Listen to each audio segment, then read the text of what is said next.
My name is Tunde Olabi. I'm a photographer, I'm an artist. I also design. I started out my art career in the 90s while I was in college. I studied fine arts and I majored in graphic design, but painting started for me between 96 and 98 when I was in EbonyLife. I started studying with a professor called Professor Baba. But EbonyLife wasn't enough for me, so I decided to move on to Yabatek, where art is more prominent. It's better taught in Yabatek then. So I studied fine and applied art, and I majored in graphic design.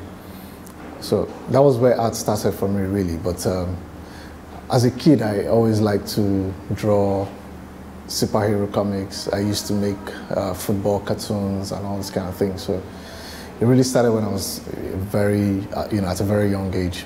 But professionally, I would say I started sometime in the late 90s, trying to find my foot in the art world. Yeah, Iseyin is a village where Ashoke is being made. It's like Ashoke originated from Iseyin, as far as I know from history. And that's what people of Iseyin are known for. They are really proud of this art. And I've got a room here where I've done photographs of these guys working, the entire community, the older generation who have passed this art on to the younger ones. So in that room, you're not just seeing photographs, you're seeing images of these guys working, you're seeing how it is done, and there's a sound installation of what you listen to or what you hear when you're in their midst, the sound of the loom going back and forth. So when you're there, it feels like you're in the community, it feels like you're in their midst. It takes you into their own world. So you're not just seeing images, you're also hearing. So it's an installation of sound as well as photography. So it's a way of marrying both, just to create some kind of experience of what you enjoy or what you experience where you go into Iseyin. So I've titled that Welcome to Iseyin with different images in there. I've got a lot of other images here or other works here, paintings, photography, and one of them that I'm really proud of is titled Flame.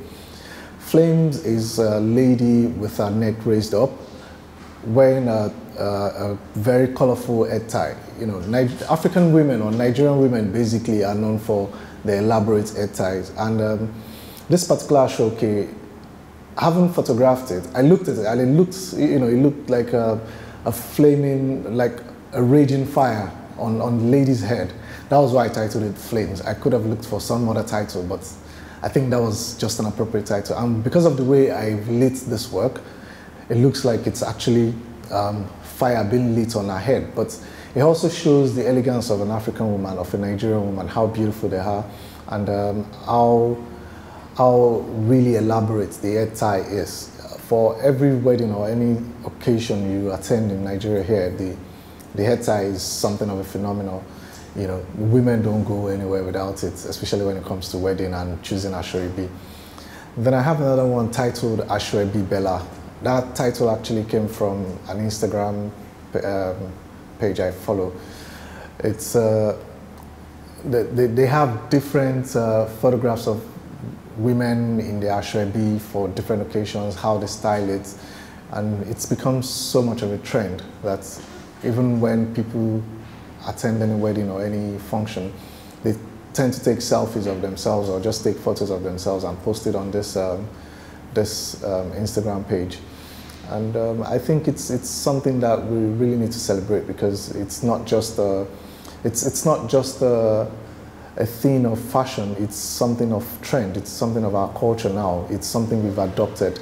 Yeah, it's part of our tradition, but it's something that it's become more contemporary now. It's not just about how you tie the gele on your head, it's how well you can style it. And I've seen, being a photographer, I've shot quite a few weddings, and I've seen a lot of elaborate head tie, the gele. And also, when I was starting this project, the gele actually inspired me into learning more about Ashoke, because I was looking for a project on gele. I was fascinated about it, the different types of gele, how women tie such a huge thing on their head and they feel comfortable wearing it. Even when they're feeling pains, you wouldn't even know, because they carry it so gracefully. So I started to research on the different types of head tie, and for some reason, ashoke came up a lot, and you know, I got fascinated about the fabric, so I started researching into it. Well, advice, I would say we should try as much as possible to keep our heritage and keep our culture going, because that's the only way we can sustain it. If we let it die, then our children won't see anything. The only reason why we're able to see some things now is because the generations before have passed it on to us. So we have to do our best to pass it on to the next generation. So. I hope you enjoyed that. We do our best to make it good. We have to go on a short break now. You know, we have to pay some bills. When we get back, our trivia question for the day.